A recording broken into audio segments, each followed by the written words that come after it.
Greetings and welcome to the Ripple Effect. I am Selena. So today's topic is based on a TV show that I watch called Love is Blind. And they released a new season called Love is Blind Sweden. And I watched the show because there are so many life lessons that I can utilize from it, especially when I'm doing life coaching and things that I can see from the outside looking in. So there is a particular couple up there, and just spoiler alert, if you haven't seen the show, there's some things that I'm going to be talking about that I've seen in the show that we as women may not have the self-awareness to realize when we're doing something that can be self-destructive in a relationship. So there's a couple named Catja and Christofer. And if you've never watched Love is Blind, I'll try to do a brief synopsis. So the show is based on individuals who go on the show hoping to become a couple sight unseen. So they talk through a wall that separates their guys on one side and ladies on another, and it's pretty much like speed dating. You go through, you meet different people, and then you can form a bond, and then eventually it leads towards an engagement.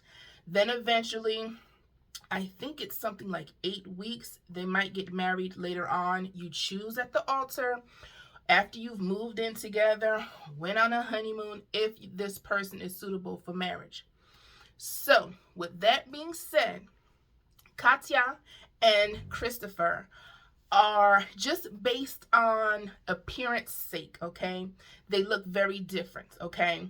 So all was good. Things were adding up, and she liked him. He liked her. He eventually proposed, and she said yes. Now, when they have the big reveal, okay, and they opened up the doors, you could tell by the expression on her face that may not have been the typical guy that she goes for. That's lesson number one. Because sometimes we as women have such a preference, not a standard, because there is a difference. I believe I did a video about that. There's a difference in the preference of a man that she wanted to date. So Christofer, he had his hair, I think it was dyed purple or pinkish, and he wore I think she said he had a particular necklace on. It might have been made of pearls and metal at the same time. So he had a unique look. And I think the boots he had on had like spikes or metal on it or something. And so she was saying, like, he's not the particular guy that she would go for. Now, mind you, this is after she supposedly had fell in love with him based on his personality, things she got to know about him without seeing what he looked like. Now, Christofer's nose is all open. He likes Catja. He's, very enthralled, I'll say, by not only just her personality, but by her looks. Now, Christofer tends to be a bit more verbal in how he says things. When he sees things, he calls her, I think it's very cute. He calls her the joy of the morning or joy of his morning. And that may be a Sweden term. In America, it could be something like good morning, beautiful, good morning, queen, something along those lines that he calls her. And you could just tell by the expression on her face. This is after, I think, during the honeymoon and once they moved in together. When he calls her this, she has, what she'll say is like, thank you, or if he gives her a compliment, she'll just say thank you. There's no level of reciprocity with her. Lesson number 2, okay? Clearly, he has already expressed his love language, okay, is affirmation and verbal, which is typically for a man anyway. Most men need that validation and that affirmation as one of their love languages. Could be different. I'm just speaking statistical wise. Most men like to hear that. So there was a conversation they were talking about. He wanted to verbalize, hey, I don't feel like you're complimenting me. There's no verbal affirmation here. And, he's always calling her like that nice thing, joy of the morning. And she expressed like, I say thank you because I don't feel like I should just have to throw back a compliment because you have said one to me. So he ends up talking and elaborating and saying on one of the episodes that the bad guys win. In other words, like, nice guys, good guys finish last. And lesson number 2, okay? Now, when Catja was talking with her friends, some of the girls there have went through the experiment with her. She was talking about how he's too nice. Too nice. Those were her exact words. And sometimes we as women have become so accustomed, so used to being treated poorly, that when a good man comes along, we are allergic. We don't know how to act. It sort of throws us in some type of tizzy, and we don't know what to do because he was so nice and he was so complimentary of her and saying all these things to her and being kind, and she didn't know how to handle it. So her response in telling the other girls there is that he's too nice. And the stupid thing, I hate to say that harsh word, but it is stupid, the other women seem to agree, like, oh, he's too nice, as if that equates, okay, him not having a backbone, as somewhere along the line, because he was saying it makes him seem soft and calling himself the P word, I won't say it, and saying that it makes him look, I guess, weak, or as if we would say in Western culture, like a simp. And if we are in our Bibles, I meant to look up the chapter and verse because I don't know it by heart, but kindness, gentleness, those are fruit of the Spirit, the Holy Spirit, that is. And so she confused with what he was demonstrating, his kindness, his niceness, as something to be weak, and she kept verbalizing how she wanted him to stand up for himself and not allow her to run over him, so to speak. Now, we can only get what they show us, okay? And in the clips, it doesn't seem like I seen an episode where she's just running all over him and he doesn't speak up for himself. The clips that they show us was him being very kind and very nice and complimenting her and just saying how much he liked her and how much affection she had for him. Now, I'll go into this in a different video because there's another couple and another young lady I want to talk about like what women want and cues and mirroring from a man. But anyway, she was so confused about his niceness that she could not accept it for what it was. So spoiler alert, the relationship does not work out. She ends up leaving, does not tell him. She packs her bags and she leaves. And the next day they show them having a conversation about what happened. And he was saying like how hard it was for him to wake up and she was gone without any type of warning, clearly. And so she was saying like she didn't believe that she loves him and that, you know, it's not going to work out. And poor little Christofer, oh my goodness, he was crying.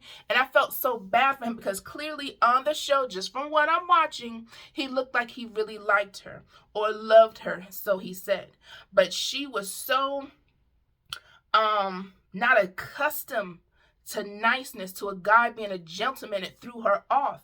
And not only that, because she could not get past what she saw, what she thought about, what type of man she pictured in her mind, she could not get past his looks. Not to say, I don't know what was appealing to her, the typical guy that she goes for, she couldn't get past that. So the lessons, ladies, okay, that we can take from this example of Catja and Christofer. Learn how to heal, okay? You're going to have to heal, because if a guy being nice to you, a gentleman, I'm saying at a pure niceties, okay? I'm not saying it's a quid pro quo, you know, scratch my back, I scratch yours, and he wants something. I'm saying he's just being a gentleman. He's just being nice. He wants to get to know you, to pursue a relationship, and that throws you off kilter. You're like, something's wrong. He's too nice. He's going to be weak. He's not strong enough. And it brings to mind, like, what kind of man are you really looking for? Like, how rough around the edges do you want him to be? Because there's this misconception that just because a guy is rough and tough on the outside, that makes him strong. When actuality, that is a red flag of something going on. Because why would he need to be unkind to you and rough? And women who want to be checked and, you know, needing to be fathered because they want to call a man daddy so much, that means you haven't healed. Because if a guy being nice to you triggers something on the inside, I don't know if I deserve this. Maybe that's what she thought. I don't know. She didn't say that. Or is it that she wasn't used to it? And if you're not used to it, you should know within yourself, you deserve to be treated with niceness and kindness and to have a gentleman compliment you. And if she wasn't feeling the way she felt about him in the beginning. This is another lesson. I can't remember what lesson I'm on. Number 3, number 4, whatever, okay? She, okay, opened up her cinnamon sticks and had no trouble sleeping with him, okay? Just had no problem in communicating that, though, okay? She didn't love him. She made that clear. She didn't like how he looked. She made that clear. She didn't like the niceness and the compliments that he gave her. It made her uncomfortable. She just threw back a thank you. But she sure enough threw something else his way, which I'm not understanding, because you're sending mixed signals, sis. Like, you're giving up your body. Your body. Understand what that means. And if no one has ever taught you, ladies, okay, there are certain things in this. I don't know how long this video is going to get, because I'm trying to get in depth, because there's some women who are losing in this world. You're not understanding that there is a process in a relationship. You don't lead with your downstairs. And the fact that she was willing to sleep with him over and over, and her rationale was, like, if I didn't like you, you know, I wouldn't be able to sleep with you. I wouldn't be able to climax, so to speak, because I'm sleeping with you. And sis, okay, our minds as women should be connected with our bodies. I don't know how people are able to separate them. It could be because they're not in their prayer closet. That could be one of the things. But if you're able to separate your mind from your body, you don't like this person, you don't like how he looks, you say you don't love him, you don't necessarily appreciate how he treats you through his niceness. I'm not saying if he's treating you wrong, that's something different. But all these things, but yet you're willing to sleep with him over and over and over again. And when he called her out on using her body to show her love, she's like, oh no, that's not it. I'm sad that you would say that I use my body to show love. But you did. You did, because you could not verbalize how you felt. But you sure enough popped open your cinnamon sticks every chance you got to sleep with Christofer. But then it was like, oh, I don't like you. It's over. And she packed her bags and she left. And there's a lesson in that. Ladies, if we are not feeling that way, we don't like this person, we are going off our preferences, how he looks, because there are some women who will see a guy, okay, and he's not a specific height, okay, and I'm not sure what that's all about. Some may say I may be tall for a lady. I don't personally think I am. So most guys I meet are eye level, okay? So I don't understand how a woman can toss a man away, be like, oh, I don't want to talk to him simply because of his height. Nothing that he can change. That's what God gave him, just like what God has given us and how we look aesthetic wise, because there are some things women can do and be on an OR table.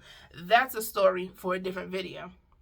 But some women can look at a man and she could not get past how he looked. Although he treated her nice, he was kind, I think he made her breakfast, all these things that he was doing to show how he felt. But because he did not look a certain way, she was, oh no, I can't get past it.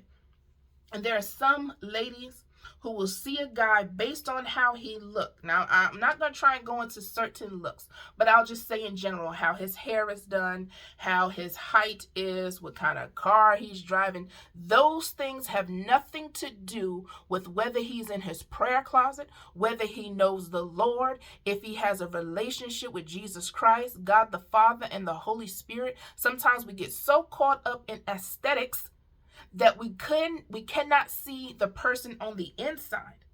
And what a shame. And I understand this is a reality show, but I'm teaching from the life lessons that we can gather from this, because she liked him enough to accept his proposal when she could not see what he looked like. And then once she saw what he looked like, things changed.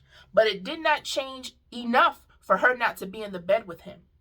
And there are certain women out here, certain ladies, who get so caught up in what a guy looks like. Now, I can't speak from a personal testimony if there was ever a time I experienced a guy who was nice, but because of how he looked, I was just like, no, I couldn't get past that. My personal testimony, I don't have that experience.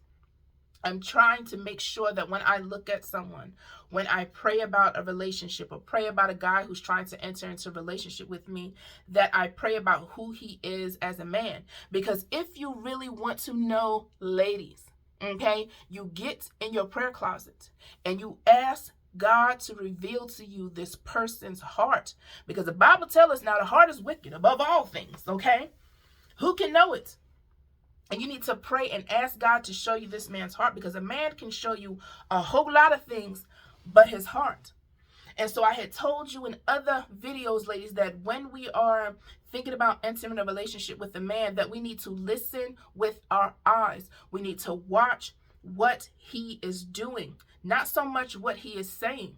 And in this example here, the guy's verbiage matched up with his actions, because he wasn't saying one thing and doing another. He was very consistent from what we can see on the show, how he treated her. But sometimes in life, ladies, we get so caught up with how a guy looks, and we get so thrown off because we have been in toxic relationships and we don't know how to treat a good man when he comes along. That's why you have women who say there are no good men in the world, all men are dogs, and that's not true. That's who you're dating. That's not the entirety of the world's population. And for me, like when I had transitioned out of my toxic marriage with DB, and if you're new to the channel, that means the devil's brother. When I transitioned out of that, I had to make sure that I took time to heal so that I would not project my hurt and my pain and the insecurities that I got from being in that ungodly marriage onto someone else. And I had to be okay with taking the time. But some of us don't want to wait. We want to hurry up and hop from relationship to relationship, from bed to bed, or wherever you go. And we're not taking the time to heal. And I thought, like, how sad. I understand, like I said, it's a reality show. But if that's her real life, if that's how she really living, that she can't get past how someone looks. And granted, I'm not saying that you should date someone or marry someone who you are not physically attracted to. I do understand there's going to be a level of attraction you need to have as a woman. However, we should not be so caught up in aesthetics, what a guy looks like, his height, that we cannot see the soul that God gave him. So that's it for today, ladies. Don't forget to check out my new website, calmforsinglemoms.com. And thank you so much for watching.